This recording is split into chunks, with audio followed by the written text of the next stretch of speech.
We are the Hopi descendants of the Motisinum and Hisatsinum. Our ancestors left us footprints from their migrations, reminding us of who we are and where we come from.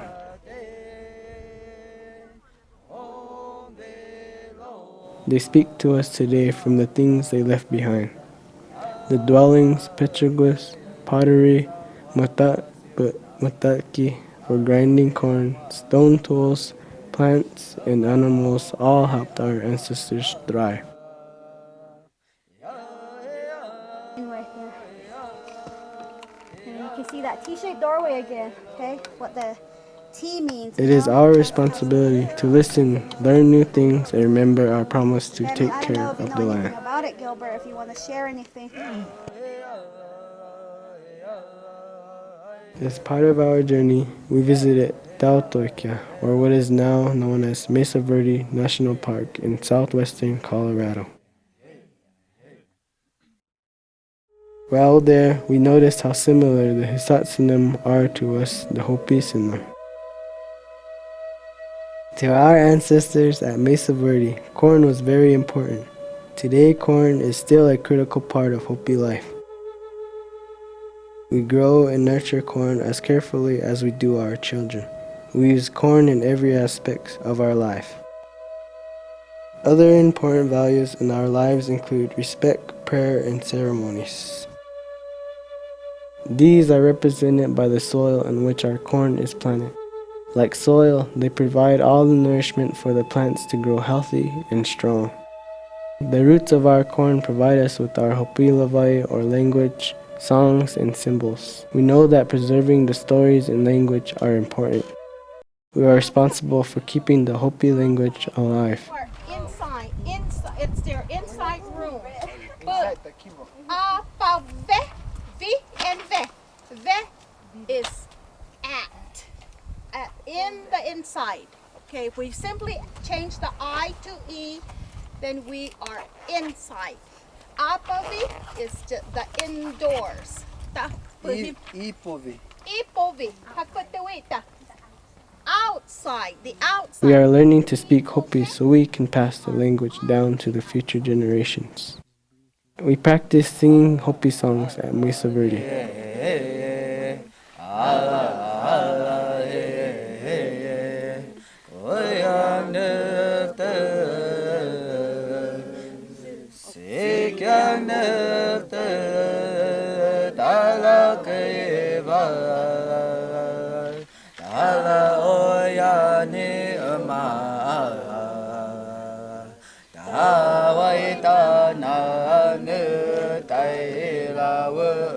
We learn stories about our Hopi clan migrations. These stories tell us about our ancestors' journeys and how to live the Hopi way. Taking this pathway, some were going a crazy route, just kind of how it's showing, and then some were following the right path. And so that's why you have who's supposed to be representative of the man, the person here, and the migration that everybody's supposed to go on. And that they had encountered as they were coming through the Roadrunner clan here, going up, the Kachina parrot clan. That's why you have those two parrots facing each other. And that's our well, this represents our migration symbol for the Hopis, because like in the spiral, meaning that going walking all over the earth, spiral symbol though. So representing the migration of us moving. One of the first things we noticed about how the Hisatsinum lived at Mesa Verde is that they built their villages on the side of cliffs and alcoves, or deisa. When the sun was high overhead in the summer, their villages were in the shade. In the winter, when the weather was cold and snowy, the low winter sun warmed the inside of the dwellings.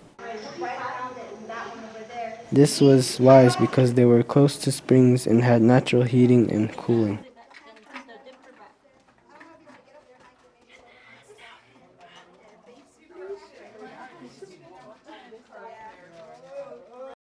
The dwellings in the villages are like corn plants in their field.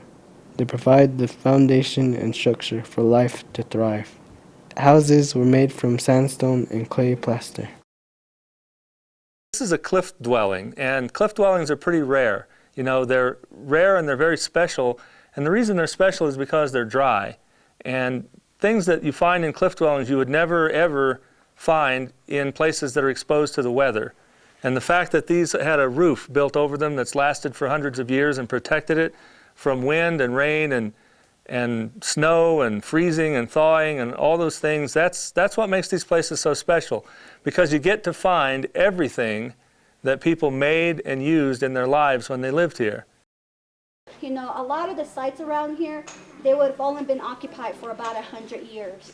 Okay, less than 100 years within these alcove sites themselves. Prior to that, they were living up on the mesa top, but it was thought that you got the water source right there, why not build closer to it, protection from the elements, but also to free up the farmland.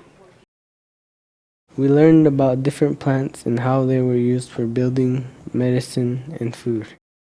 The piñón pine can be used for all three. Its branches and trunk can be used for construction, holding up roofs, and for firewood. Its pine seeds used for food and sap for healing wounds. Many of the plants and building techniques we saw are similar to those used in some Hopi homes today.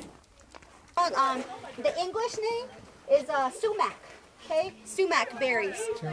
Sumac tree, that's what this is. Yeah, so during the time when the Hisatsin over here, they would have probably eaten it when it was green. But let me see, like the red, you can crush it up. It's known as the lemonade tree. You know, the lemonade bush. Like Bahanas like to eat it. Make lemonade out of it when it turns red. But it's still sour, you know, even though I like to eat it when it's green. And you'll see more of it when we go down the spruce tree house. But this is that. This is the sumac bush right here, or sivipsi bush, right in this area here. Okay, any questions? Sivapi, okay. This stuff right here. Okay, this is rabbit brush. They would use the pods when they turn nice and yellow like this. That's what they would use to make a natural dye as well. It turns like a yellowish color. Okay, so you got lots of natural dye materials all around this area, and we got willow all along this area to show how moist it is in this one section. Okay, so willow, yeah, you'll see that as we go.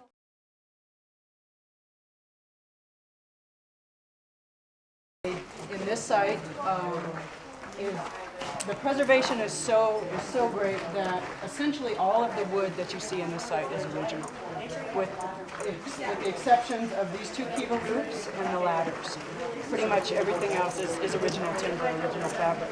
And so we have a very good dating chronology in this site that goes from about 1206 is I believe our earliest reliable cut date for this site. Again, it goes to about 1277, which is this highest room up here. So they probably occupied this site into the 1280s, is what we're thinking based on that. That's the roof of the second story. In one area at Spruce Tree House, we even saw the fingerprints of our ancestors where they plastered the back wall of a dwelling. Plastering is typically the job of females. This practice continues today with some of the older dwellings on the Hopi mesas. The leaves and ears of the corn plants provide sustenance for our people. We learned how our ancestors at Mesa Verde farmed using check dams to control water and to provide moist places for planting corn, beans, and squash. Back when they're living here, it's used for catching water when it rains. And then when it rains, water comes through here and then just gets it all flooded. Well, not flooded, but gets it nice and moisture right here. That moisture enough that you can actually plant right here. That's what they did, was plant right here, because all that moisture. Like watermelon, it needs a lot of water to grow, have nice and sweet. So that's what the idea, what this is. It's just to catch the water as it rains and goes down the river, this little stream. towards the village. We also saw how they stored water in reservoirs. Well, I want to welcome you to Mesa Verde National Park. My name is Scott Travis, and I'm the Chief of Research and Resource Management. And we're standing in front of what was truly one of the remarkable features in the landscape here at Mesa Verde. This is a reservoir that was constructed probably in the range of 1,000 years ago, and essentially is one of 4 of these types of reservoir or collecting systems across the northern portion of Mesa Verde National Park. And the idea was to build this large structure that would contain a really large volume of water, and we're not even sure how deep this was and how it was managed, and that it would have ditches that would collect water over a fairly large area, in this case about 25 acres. And the water would funnel down towards the south, downslope of course, take a real quick turn to drop sediment, and if you can see over on this west side of the reservoir, there's sort of the remnants of that ditch coming into the reservoir itself. Another interesting feature was the set of stairs. Those may have been modified a little bit during various periods of preservation work, stabilization work, but basically those stairs would have provided an access point down into the reservoir itself. So if you can imagine, here is this group of people building these large storage facilities at various locations across the mesa top, these linked with additional cisterns or storage units at the base of cliff faces where waterfalls came over, and you start to get an idea, a picture of just how much water could have been collected, conserved, and used in a very careful way throughout the year. Certainly, this is what we would now call a public work, a community effort, which also indicates sort of the nature of village life and organization and that cooperative effort that must have been required to build systems of this nature. We recognize where our ancestors would have dried and stored corn. Often they placed corn in smaller rooms not used for cooking or sleeping. Sometimes the corn was shelled and stored in baskets or ceramic pots. We know this because we still do the same thing. We imagine that the foods that our female ancestors prepared were quite similar to our traditional Hopi foods today. We saw places in these old villages where females ground corn. Some of us even ground corn we brought and sang our corn grinding songs. Many of our traditional foods are made with cornmeal.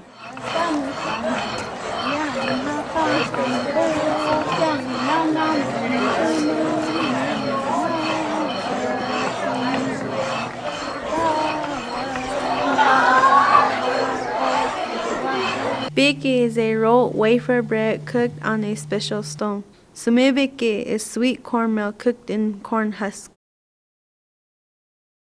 Bikame is a sweet corn pudding eaten on special occasions. Bivilpiki are corn dumplings called blue marbles. In camp, we prepare Hopi blue cornmeal pancakes and roasted fresh corn. As Hopi, we are taught to respect all life and resources. Nothing is supposed to be wasted. It's called a deflector wall. Okay, our kivas are different today, huh? We got regular stoves in them. Prayer is needed for our corn and our people to grow healthy and strong. We saw that our ancestors had kivas. Above it, there's a little square opening. You guys see that? Okay, right up on top. That's where the air comes in. Your air intake comes out of this opening down here, circulates around that wall, so you do not sit in a room full of smoke. Okay, see how black some of those kivas are over there? It's just from the accumulation of soot. You know, so smoke inhalation is what may have killed some of the... We are not sure if the ceremonies were the same, but we do have kivas in our villages today and practice traditions handed down to us from our ancestors. Our story ends with the seeds of our corn plant. Just as our ancestors planted, cared for, harvested, used, and saved corn. We, the Hopi youth, are the seeds of future generations. We will be leaving our footprints. We will nurture our health in mind, body, and spirit. We will continue to be the caretakers of the land and environment.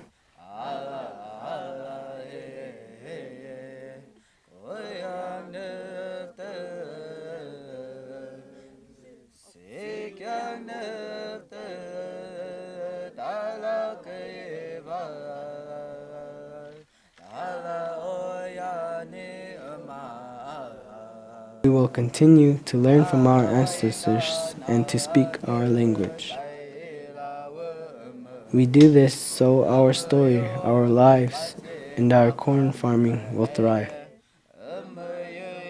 Our work is never finished. Our seeds will need to be planted again and again, as they have for centuries.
Manate heve me wa